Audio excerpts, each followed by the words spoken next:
If you are looking for the best sourdough sandwich bread of your life, then you are in the right place. Stick around and I will walk you through how I make this awesome sourdough. Welcome back to Simply Living Mama. I'm so glad you guys are here today. Like I said in the beginning, I am going to be making this famous Farmhouse on Boone sourdough sandwich bread, and I will tell you it is the best sourdough bread that I've had. My family loves it. We go through a loaf probably in a day. So first you're going to feed your sourdough starter.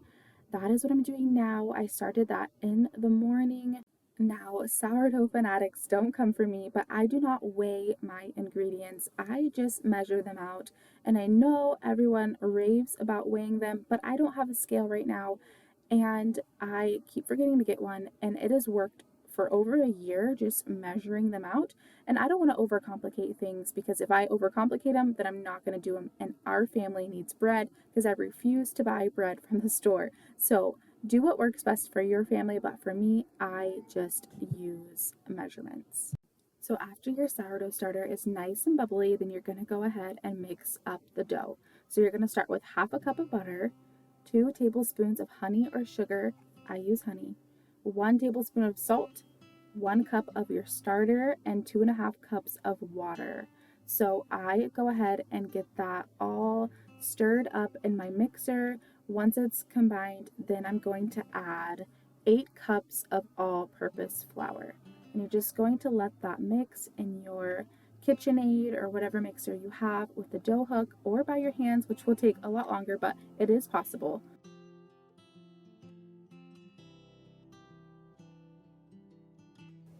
It will take about 10 minutes or so to get to the consistency you are looking for with your dough.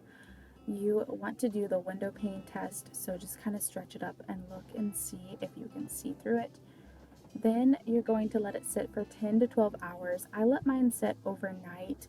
I like to let it ferment as long as possible because I have some gluten sensitive children and husband in my household, so we like to get rid of as much gluten as possible so they are able to digest it. If I'm not able to get to it as quickly as possible, then I'll just set it in the fridge and then come back to it later. So now I'm just going to take it out of the bowl and get it kind of formed into a ball, and then I'm going to cut it in half and put it in my bread pans and do a second rise.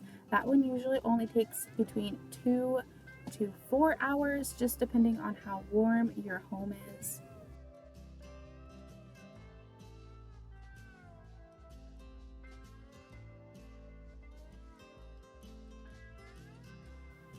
Now, if you've been around for a while, you know that I cannot make a video without talking about the Lord. So I am going to read John 6:35. Then Jesus declared, I am the bread of life. Whoever comes to me will never go hungry, and whoever believes in me will never go thirsty. And I just think it is so cool how Jesus called himself the bread of life because, hear me out, bread is life, right?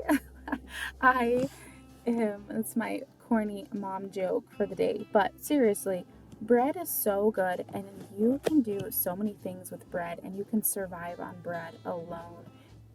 But when Jesus told the hungry crowds that he was the bread of life, he was teaching his followers that he alone was their true source of spiritual life, both in this present world and in the everlasting life to come. Jesus saying, I am the bread of life, was a symbolic representation of God's life-sustaining provision.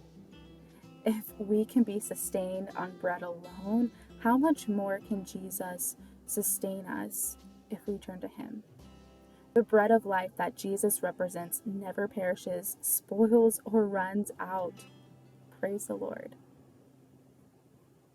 Now, if you think about it, when Jesus was talking to the crowd of 5,000 and he fed these people with only 5 loaves of bread and 2 fish, and he did a miracle and provided food for all of this crowd. They were so focused on the physical and that he was providing for the physical, but he was talking about so much more than just the physical. He was talking about eternal.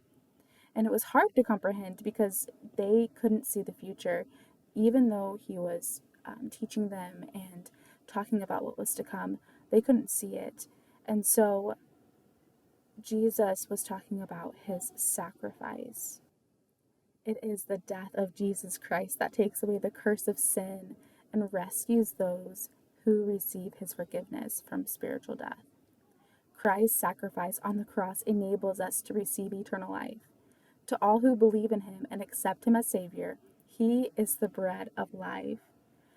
When I am making bread, it helps me to slow down. Now, as you saw, I do have to pause every now and then to go back to being a mother and taking care of my children's needs, but I like to just slow down and take the time to knead the dough and pray or think of what the Lord's done for me and just show him gratitude.